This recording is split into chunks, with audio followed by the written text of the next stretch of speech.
부름받은 신부라는 제목입니다. 성경은 혼인 이야기로 가득 차 있다는 것을 아는 사람들이 그렇게 많지가 않습니다. 그래서 자신이 그 잔치에 초대함을 받은 신부라는 사실도 잘 기억을 못하는 경우가 있죠. 그런데 성경은 시작부터 혼인 이야기를 했다는 거 여러분 기억하셨으면 좋겠습니다. 창세기 1장 26절로 27절에 보면 하나님이 우리의 형상을 따라 우리의 모양대로 우리가 사람을 만들고 이제 바다의 물고기, 하늘의 새, 가축, 온 땅에 기는 모든 것을 다스리게 하자. 그리고 하나님이 자기의 형상대로 하나님의 그 형상대로 그 사람을 창조하시는데 남자와 여자를 창조하십니다. 이것이 천상회의였고 천상회의의 결과입니다. 그런데 실제로 남자와 여자를 만드는 과정이 2장 21절로 23절에 기록되어져 있어요. 한번 볼까요? 창세기 2장 21절로 23절. 거기 보면은요, 그렇게 되어져 있어요. 여호와 하나님이 아담을 깊이 잠들게 하시니 잠들매 그가 그 갈빗대 하나를 취하고 살로 대신 채우시고 여호와 하나님이 아담에게서 취하신 그 갈빗대로 여자를 만드시고 그를 아담에게로 끌어오시니 아담이 이르되 이는 내 뼈 중에 뼈요 살 중에 살이라 이것을 남자에게서 취하였음즉 여자라 부르리라 그래요. 그리고 24절에서 이러므로 남자가 부모를 떠나 그 아내와 합하여 둘이 한 몸을 이룰지로다. 이것이 혼인의 그림이라는 거죠. 그런데 여기 나오는 신부가 3장에서 이제 뱀의 등장과 선악과를 따먹는 그림 속에서 우리가 그 신랑을 떠나고 아버지를 떠나서 내가 주인이 되어지고 내가 왕이 되어지고 나 잘난 자 노릇하는 그런 모습으로 등장을 하게 되죠. 그게 사단에게 먹힌 자, 그러니까 사단에게 미혹당한 정도가 아니라 사단에게 먹혀버린 자, 또 다른 말로 말하면 사단과 짝한 자, 사단과 하나 된 자, 사단의 신부가 된 자, 이렇게 말하는 거야. 그리고 하나님의 관점에서 볼 때 신랑 되신 예수 그리스도를 떠나서 사단과 짝하였으니까 뭐예요? 음란한 여자, 간음한 여자, 이렇게 말하죠. 성부 하나님과의 관계 속에서는 아버지를 떠나서 세상에 돌아가서 세상이 전부인 줄 알고 살기 때문에 뭐라 그래요? 탕자. 그래서 이 세상에 내려온 인간들은 모두가 다 탕자의 모습이고 간음한 여인의 모습이고 왜요? 세상을 짝하고 살아가고 있고 하나님을 사랑하는 게 아니라 이 세상을 사랑하는 자의 삶을 살고 있는 거죠. 그래서 천상의 남자 예수 그리스도죠. 그 예수가 부모를 떠나서 이 땅에 와서 자기 여자와 합하여 하나 되는 것, 이게 혼인인 거예요. 성경 속에 있는 혼인은 그냥 우리의 이 땅에 있는 우리 남녀의 결혼을 해서 가정을 이루는 그 이야기에 그걸 그릇으로 삼아서 하나님과 우리와의 관계를 하나의 혼인의 그림으로 그려내고 있는 거예요. 그런데 이게 쉽지 않아요. 왜냐하면 이 여자, 사람의 마음이 사단에게 빼앗겨 있기 때문에 그래요. 사단과 한 몸 되어졌죠. 그래서 그 구원의 이야기, 창세기 3장에서 처음 구원의 이야기를 할 때 어떻게 얘기하죠? 창세기 3장 15절. 내가 너로 여자와 원수가 되게 하고 내 원 자손도 여자의 후손과 원수가 되게 하리니 여자의 후손은 내 머리를 상하게 할 것이요 너는 그의 발꿈치를 상하게 할 것이니라 하셔요. 사단에게 하시는 말씀이에요. 내가 너로 한 몸 되어버린 여자와 원수가 되게 하겠다라는 선언이에요. 그렇게 되면 내가 하나 된 여자 속에서 아들이 후손이 태어나게 될 것인데 무슨 뜻이죠? 너는 이제까지 사람을 택하고 그 사람과 하나 되어져서 이 땅에 내가 자손을 낳았지 사단의 자손, 예수님이 말할 때 뭐라요? 독사의 새끼, 그죠? 그런데 이제는 내가 너희들 속에 들어가서 너와 그 사단과 그러니까 여자와 사단과 원수가 되게 하고 너로 하여금 뭐 하게 해요? 후손을 낳게 할 거야. 아들을 낳게 할 거야. 그러면 바로 이 아들은 누구예요? 이 아들은 새 사람이에요. 그런데 새 사람을 성경은 더 크게 말하면 예수 그리스도라고 말하고 있는 거예요. 왜죠? 새 사람은 내가 있는데 불구하고 나는 없고 내 안에 누구만 있어요? 하나님만 있기 때문에, 예수만 있기 때문에. 예. 그래서 새 사람과 옛 사람의 전쟁, 예수와 사단의 싸움이 일어날 거야 라고 말씀하는 거예요. 그런데 너희들을 살리는 방법, 그건 내가 너희들의 머리를 베어버리고 내가 너희의 머리가 될 거야. 그 진리를 어떻게 가르쳐 주겠다고요? 발꿈치를 내 입에다가 넣어서, 발꿈치를 내 입에다 넣으면 어떻게 돼요? 예수의 살과 피를 먹는 사람이 되어서 이렇게 되는 거예요. 그죠? 그래서 성경 속에서는 이 음행한 여자, 세상을 사랑하는 여사람, 아버지의 품을 떠난 아들이 그렇게 많이 이야기로 나오고 있는 걸 우리가 알 수가 있습니다. 구체적인 이야기를 하나의 작은 스토리로 만들어 놓은 것이 호세아죠. 호세아서. 하나님 호세아 선지자에게 요구를 하시죠. 너는 가서 음란한 여자 중을 택하라. 그죠? 음란한 여자를 택해서 뭐 하라고요? 그를 사랑하여서 아내를 삼으라는 거예요. 하나님이 이스라엘 모습을 보여주고 있는 거거든요. 어떤 모습? 이스라엘의 타락한 모습. 이스라엘 타락한 모습, 하나님이 그들을 얼마나 사랑하시는지 이 관계 속에 담아주시는 거예요. 그래서 너는 이스라엘에게 이 복음을 전해라 그러는 거예요. 호세아. 여러분, 호세아의 이름이 뜻이 무엇이죠? 호세아사, 호세아. 구원자예요. 우리 구원자 그러면 우리 예수님의 이름 속에서 찾아볼 수 있죠. 마태복음 1장 21절에서 아들을 낳으리니 이름을 예수라 하라. 이는 그가 자기 백성을 자기 죄에서 구원할 자라는 거예요. 그죠? 근데 하나님이 명령이 그 호세아에게 임해요. 하나님의 명령이 누구에게 임해요? 예수에게 임해요. 구원자에게 임해요. 너는 가서 음란한 여자를 맞이하여, 음란한 여자를 맞이해서 음란한 자식을 낳으라는 거예요. 그래서 고멜을 택해가지고 고멜과 결혼을 해요. 그리고 자식을 낳아요. 자식의 첫 아들의 이름이 이스르엘이에요. 그죠? 딸의 이름을 로루하마라고 짓고요. 그리고 또 아들을 낳았는데 로암미라는 거예요. 이스르엘이라는 뜻은 이스라엘의 대적이에요. 로루하마라는 얘기는 긍휼히 여김을 받지 못하는 자예요. 로암미는 암미가 백성이니까 내 백성이 아니다. 그런데 기가 막힌 것은 이 여자 고멜은 남편과 자녀를 돌아보지 아니하고 자기의 정부를 쫓아가죠. 그래서 다른 남자를 쫓아가는 간음한 여인, 변하지 않는 그 간음한 여인의 모습을 그려내는 거예요. 그런데 세월이 지나죠. 여러분, 젊고 예쁜 여자들도 세월이 지나면 어떻게 돼요? 그 아름다운 미모가 사라지죠. 세상 사람들이 그 미모 때문에 좋아하고 그를 사랑했다면 나이 먹고 그저 힘 빠진 사람들은 아무도 좋아하지 않겠죠. 근데 그때쯤 돼서 하나님이 호세아에게 이렇게 얘기를 해요. 가서 사와. 근데 사오라 갔는데 돈이 얼마 가져갔나요? 은이 15개. 그리고 보리가 한 호멜 반. 합치면 30, 은 30. 은 30은 우리가 예수님이 팔릴 때 값을 아시나요? 가장 그 가치 없는 종의 값이 은 30이에요. 그러니까 그 여인의 가치가 어떤 거예요? 정말 사람들이 원하지 않는, 누구도 쳐다보지 않는 그러한 존재가 되어진 거예요. 누구예요? 우리의 모습. 하나님이 볼 때 우리는 전혀 가치가 없는 자가 되어진 거예요. 그런데 불구하고 그 가치 없는 자로 누가 내려오는가 하면 예수님이 내려오시죠. 예수님은요, 우리를 얼마만큼 소중하게 여기는가 하면 하나님이신 자기 자신을 팔아. 얼만큼에? 은 30에. 그러니까 우리를 사기 위해서 자기를 다 팔아서 우리를 샀어요. 그러면 여러분의 가치는 얼마나 귀한 거예요? 성자 하나님만큼 귀한 거예요.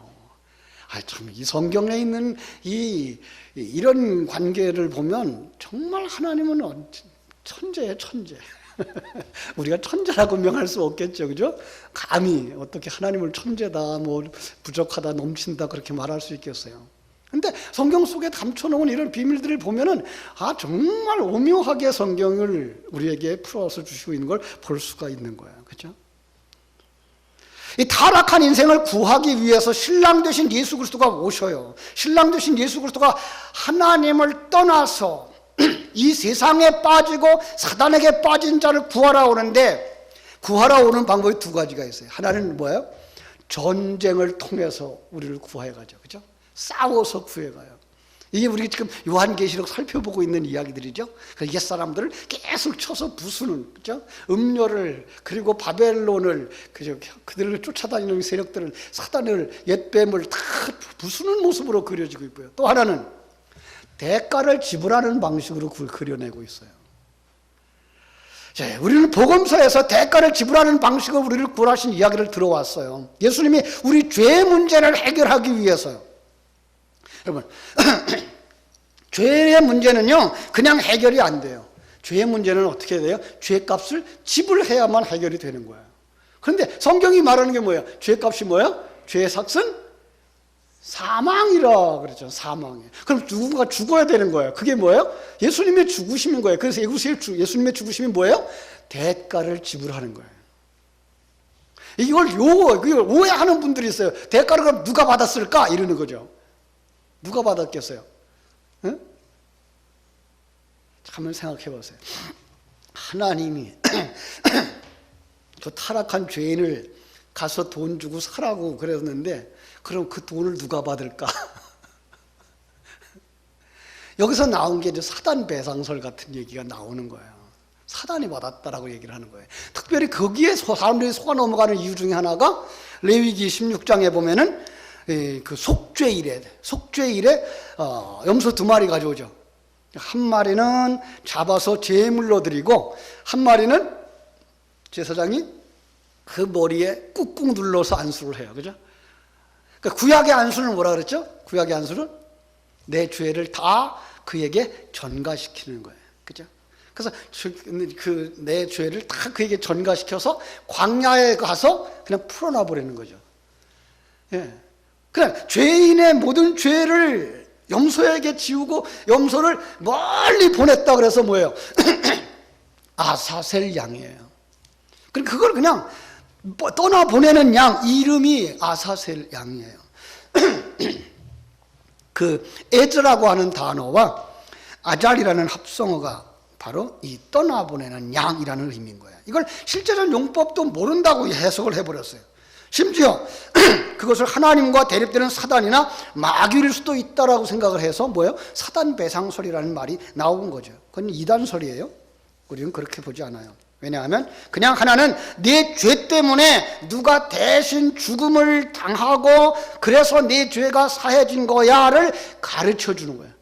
내 죄를 위해서 예수님이 죽었어. 그러면은요, 다시 내 죄를 물을 수가 있다 없다?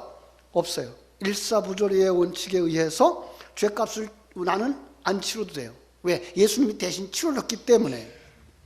예수 안에 있는 사람은 이제 그래서 영원히 지옥에 가는 그 형벌에 들어가지 않는 거예요. 그렇습니다. 그리고 하나는 내 죄를 이 양이 다 짊어지고 사라진 거야.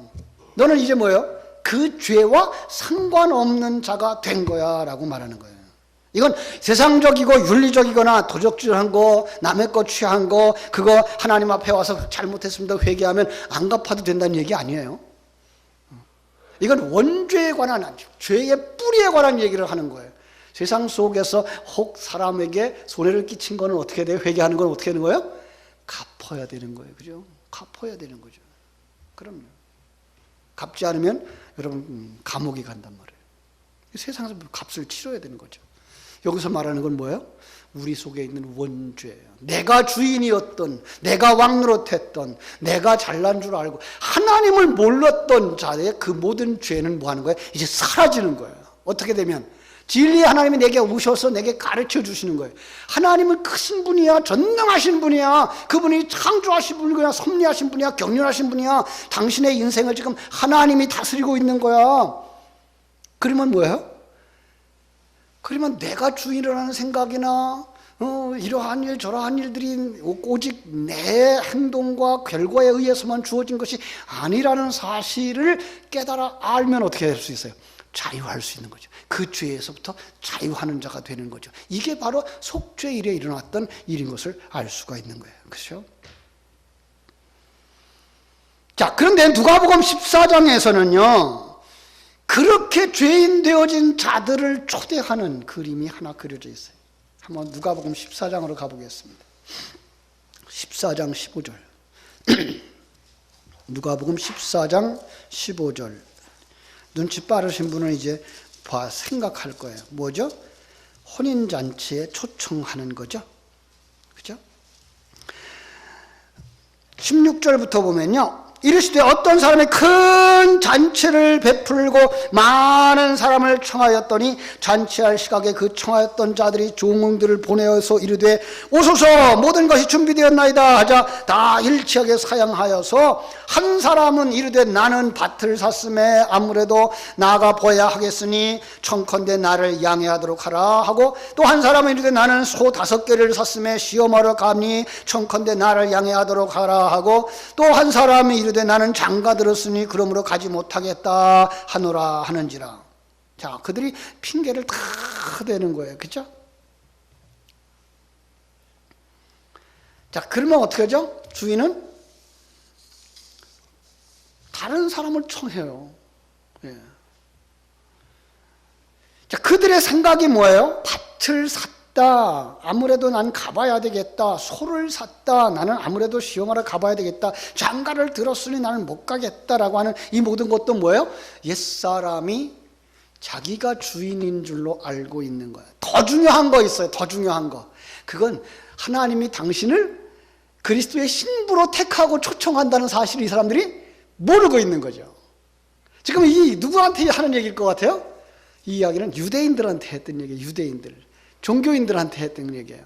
그러니까 종교 생활을 하는 많은 사람들은 자기가 그 주인공인 걸 잃어버리는 거예요. 그럼 복을 받고 잘 되는 것들만 생각하지 자기가 신부가 되어서 주님과 한 몸을 이루어야 되는 그런 존재라는 걸 잊어버리고 있는 거예요. 이게 종교인들의 큰 병폐죠. 이스라엘 백성들 가운데 유대인들이 바로 그런 사람들이었어요. 그죠? 잔치할 시각에 사람들을 보냈어요. 오소서 준비되었다 있나 하자 그들이 어떻게 돼요? 다 이유를 대고 도망가 버리는 거예요.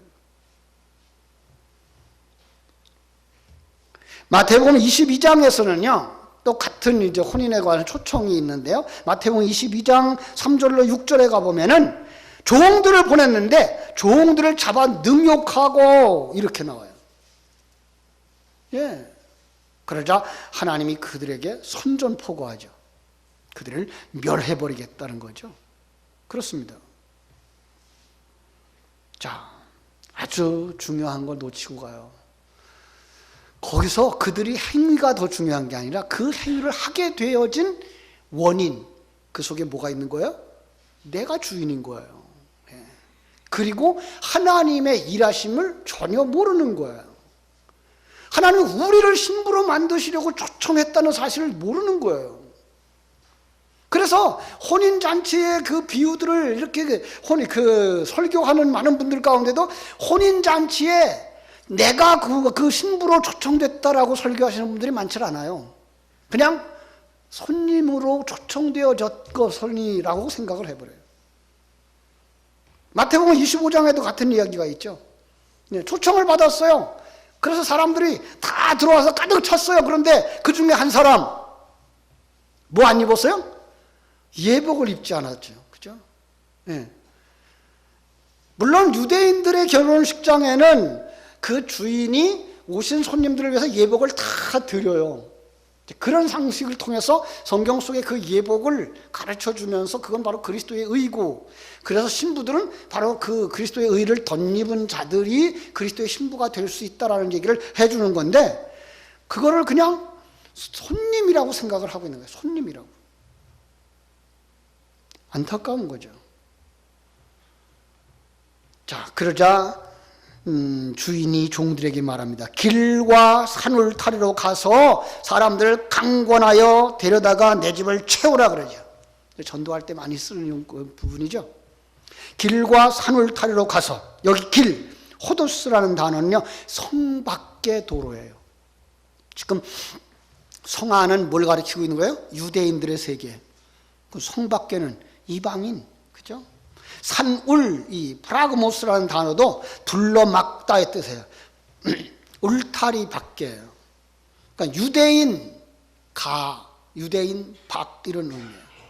그 거리와 골목, 성내의 영역을 뜻하는 거예요. 그죠? 그러니까 산과 울, 그 성 밖의 영역을 가리키고요. 이방인들이 초청되는 거예요. 그러니까 하나님의 말씀은 받아들이지 않으면 어떻게 돼요? 또 다른 사람들에게 가는 거예요. 또 다른 사람들, 거기서 언급된 자들이 가난한 자, 병든 자, 소경들, 저는 자, 모두 다 영적 구원이 필요한 하나님의 백성들의 상태인 거죠. 그죠? 그들을 강권하라고 말씀하고 있어요. 이 물리적이고 또 강제적으로 데려오라는 의미가 아니라 끝까지 설득하여 데려오라는 거예요. 그랬을까요? 이건요, 하나님이 하시는 일이에요. 우리는 뭐 하면 돼요? 하나님이 일하실 때까지 붙잡고 있으면 돼요. 예. 이게 강권이에요. 예. 저 사람 예수 믿는 거 내가 할 수 있을까요? 우리 못해요. 그 사람이 정말 하늘 생명을 가지는 거 못해요. 우리는 뭐 할 수는 있어요? 교회를 데리고 나올 수는 있어요. 여기 앉혀놓을 수 있어요. 그런데 그의 마음을 바꿔놓고 하나님의 관점을 가지게 해주고 하나님의 생명을 가지게 해주고 매일의 삶 속에서 임마누를 누리게 해주는 건 우리가 할 수가 없어요. 누가 해야 돼요? 진리의 말씀이 해야 되고 하나님이 하셔야 되는 거죠. 그때까지 붙잡아 두는 거, 이게 뭐예요? 강권하는 거예요. 그죠?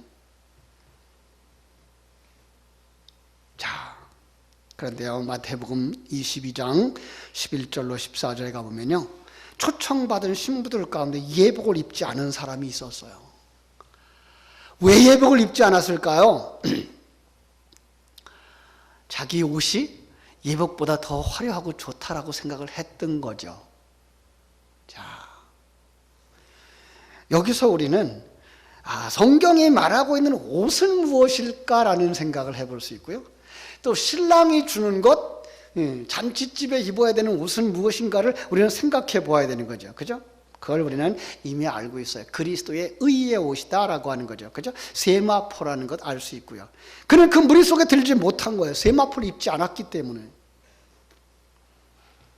오늘 본문에서도 그렇게 말씀하고 있죠. 우리가 즐거워하고 크게 기뻐하며 그에게 영광을 돌리세 어린 양의 혼인 기약이 이르렀고 그의 아내가 자신을 준비하였으므로 그에게 빛나고 깨끗한 세마포 옷을 입도록 허락하셨으니 이 세마포 옷은 성도들의 옳은 행실이라 이렇게 되어 있는데, 이건 의라는 단어고 의에서 나온 행위 이렇게 되는 거예요. 그러니까 그 의자를 그냥 우리가 옳다라고 해석을 해놔서 우리가 조금 어려워요. 그러면 뭐 해야 돼요? 착하게 사는 사람이라고 생각할 수가 있기 때문에 그래요. 성경은 그거 아니에요.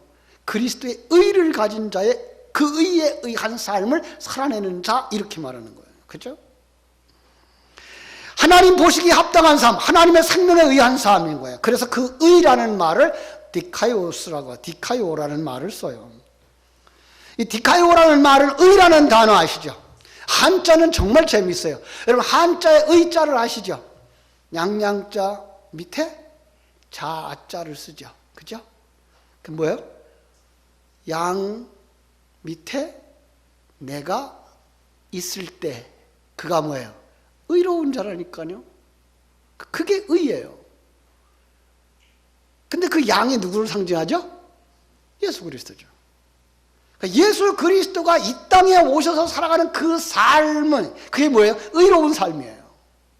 예수 그리스도가 이 땅에 와서 창조주와 피조물 간의 그 관계 속에서 창조주는 언제나 우리를 사랑하시고 우리 섭리하시고 경륜하시고 계시는데 우리는 제멋대로 살았단 말이에요. 타락한 삶을 살았단 말이에요. 그런데 그때 하나님의 은혜를 주셔서 우리가 예수님이 보여준 그 삶으로 들어가는 게 뭐예요? 그게 의로운 자라니까요.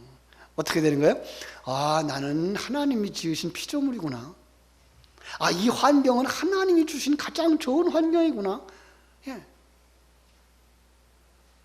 여러분, 우리는 생각하기를 좋은 집, 좋은 차, 기름진 음식 먹는 것, 그게가 복이고 행복이라고 생각하지만 성경은 그렇게 말하고 있지 않아요. 성경은 하나님과 함께하는 삶이 행복이야 라고 말하고 있는 거예요. 하나님과 함께하는 사람이 복인 거야 라고 말씀하고 있는 거예요. 그런데 하나님과 함께하고 있는데 불구하고 우리는 하나님과 함께하고 있는 걸 잊어버리고 산단 말이에요. 모르고 산단 말이에요. 왜요? 소경이라서.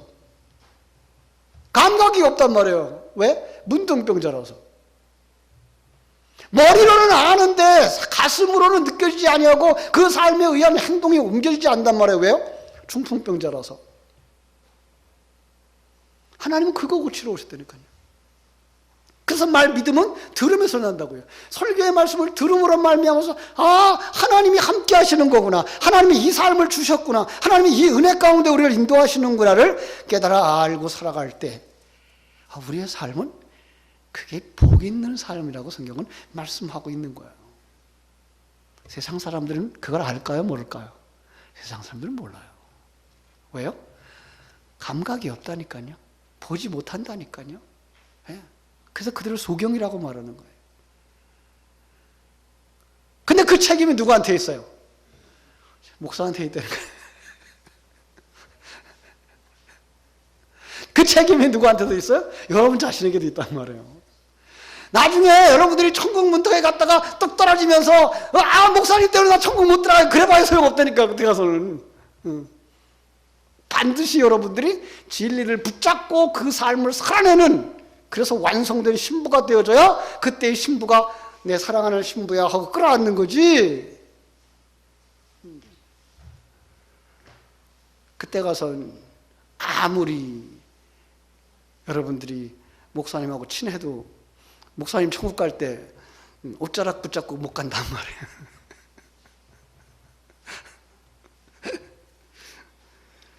그죠? 그래서 그때 우리 이 땅에서는 아무리 공자가 되고 맹자가 되고 부처님 가운데 토막같이 돼서 안다고 그래도 그를 하나님은 뭐라 그래요? 의롭다고 말하지 않는단 말이에요. 그죠? 하나님의 생명, 하나님이 주신 생명, 하나님이 주신 은혜를 가지고서 임마누엘 삶을 사는 사람, 그 생명에 의한 삶을 사는 사람. 예. 그럼 뭐 할 수 있어야 돼요? 모든 환경 속에서 찬송할 수 있어야 돼요. 감사할 수 있어야 돼요. 기뻐할 수 있어야 돼요. 또 하나, 내가 판단 기준이 되면 안 돼요. 우리 연세 많이 드신 분들 자꾸만 이제 요즘 잘 못하는 사람들 보면 손가락질 하려고 그러시는데 이 손가락질 내려놓으세요.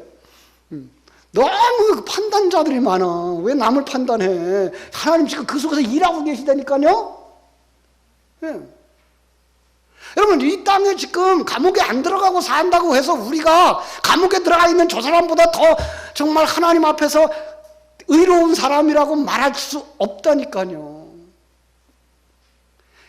하나님이 그 사람을 감옥에 넣어서 만드실 수 있다니까요.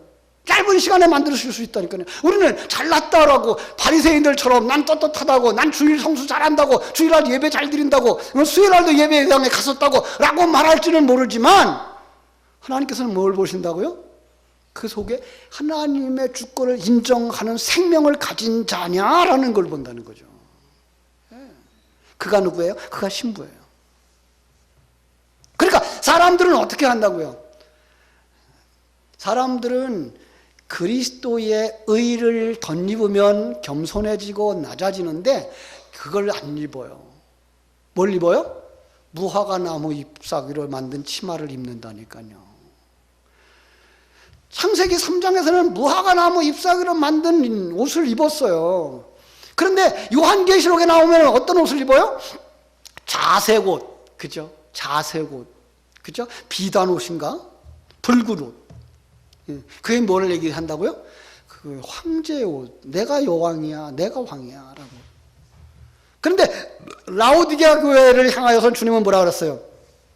이 벌거벗은 임금님아, 아무것도 못 입은 사람이 자기는 입었대. 세상적으로는 화려할 수 있어요. 세상적으로는 그럴듯할 수 있어요. 그런데 하나님이 보실 땐 뭐 하다고요? 아무것도 가리는 게 없는 거예요. 수치스러운 거예요. 부끄러운 거예요. 아니, 그리스도의 의를 안 입은 사람은 다 그런 거예요. 신부가 여기 딱 등장하자, 요한계시록에서 신부가 등장하자 신부의 옷이 뭐예요? 세마포 옷, 그죠? 성도들의 의에 의한 의의 삶, 이거예요. 그 생명을 가진 자의 그 삶, 그게 하나님이 기뻐하시는 거예요. 그죠? 여러분들이 다시 한번 여러분들이 입고 있는 옷을 한번 점검해 볼 수 있기를 바랍니다. 그리스도의 의를 덧입은 사람인가? 예수 그리스도처럼 보낸 자에 대한 확신과 자기의 그 낮아짐, 이게 제일 안 되는 사람이 누군지 아세요? 목사님. 왜요? 여기서 잘난 체 하니까. 그 다음에 잘 안 되는 사람이 우리 장로님, 전도사님. 나만 옳다라고 자꾸만 주장을 해왔고, 난 잘났다라고 생각했고, 난 저들 위에 있다라고 생각을 해올 때 이게 가장 위험한 자리.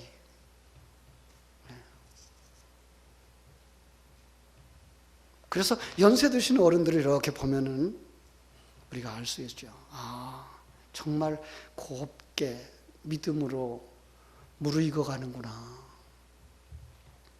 그 속에 있는 생명이 그대로 드러나요. 예. 그러니까 나이 먹어져 가면서 나는 점점 약해지잖아요. 그죠? 젊었을 때는 뭐 하려고 그래요? 내 의지로다가 포장을 할 수 있어요. 근데 나이 먹고 나면 포장끈이 자꾸만 풀러져. 그 포장이 다 벗겨져. 그 속에 있는 게 자꾸만 드러나. 속에 있는 게 하나님의 생명이면 하나님의 생명이 자꾸 드러나. 그런데 하나님의 생명이 아니면 옛사람이 그냥 자꾸만 드러나. 세상적인. 그럼 뭐예요? 세상의 그 경험, 난 이런 경험이 있었어. 난 이런 삶을 살았어. 과거에 내가 이러기도 했단 말이야. 과거에 금송아지가 있었으면 뭐 할 거예요? 하나님은 지금은 이라고 물으신단 말이에요. 정말 지금 예수 생명을 가진 삶을 살고 있니? 라고 물어요. 그게 뭐예요? 그게 예쁜 사람이에요. 그게 그리스도의 신부예요. 그 자리에 참여하기가 그렇게 쉽지 않아요. 여러분, 사실 우리가 천국의 구원의 확실이라는 말을 너무 쉽게 남발을 했기 때문에 우리 한국교회가 다시 한번 점검해 볼 시대가 왔다고 생각해요. 정말 하나님의 생명을 가진 자냐라는 거예요. 예. 그래서 오늘 말씀 마지막 절에 뭐라 그랬어요? 천사가 내게 말하기를 기록하라. 어린 양의 혼인잔치에 청함을 받은 자들은 복이 있도다 하고 또 내게 말하되 이것은 하나님의 참모되신 말씀이라. 예, 이 자리에 나오신 것 복입니다. 말씀은 믿음은 들으면서 나기 때문에 생명의 말씀이 선포되어지는 자리에 오신 것이 복입니다. 근데 그 복을 귀로 듣고 어떻게 돼요? 되새김질함으로 말미암아서 끊임없이 쉼없이 기도함으로 말미암아서 그 말씀이 내 속에 생명이 되어져야 돼요. 아, 그렇구나. 뭐 해야 돼요? 감사해야 되죠. 여기에 태어나게 하신 게 하나님의 은혜구나. 여기까지 우리를 인도하신 분이 하나님이시구나. 나를 이렇게 경험하고 저렇게 경험하고 이렇게 다듬어서 여기까지 와서 주님의 십자가를 지는 자가 되게 해주셨으니 감사하다라는 감격이 넘쳐야 돼요. 그 다음에 그 눈 가지고 뭐 해야 돼요? 용납할 수 있어야 돼요. 아, 저들도 지금 변화되고 있는 과정이구나. 어느 시간에 하나님이 일하실까? 어느 시간에 하나님이 저를 고치실까? 먼저 된 자가 나중 된다 그랬는데 내가 저보다 뒤떨어질지도 모르는데 그런 믿음을 가지고 상대방을 보고 용납할 수 있는 자리, 바로 그 자리에 초청함을 받은 여러분들이 복 있는 사람인 줄 아시고 하나님의 생명을 가지고 그 의에 의한, 그 생명에 의한 삶, 의의 삶을 덮어주는 삶을, 그리스도에 용납해주는 삶을 살아내는 신부다운 삶을 살아가는 여러분들 되시기를 주님의 이름으로 축복합니다. 기도하겠습니다. 하나님 우리 아버지, 그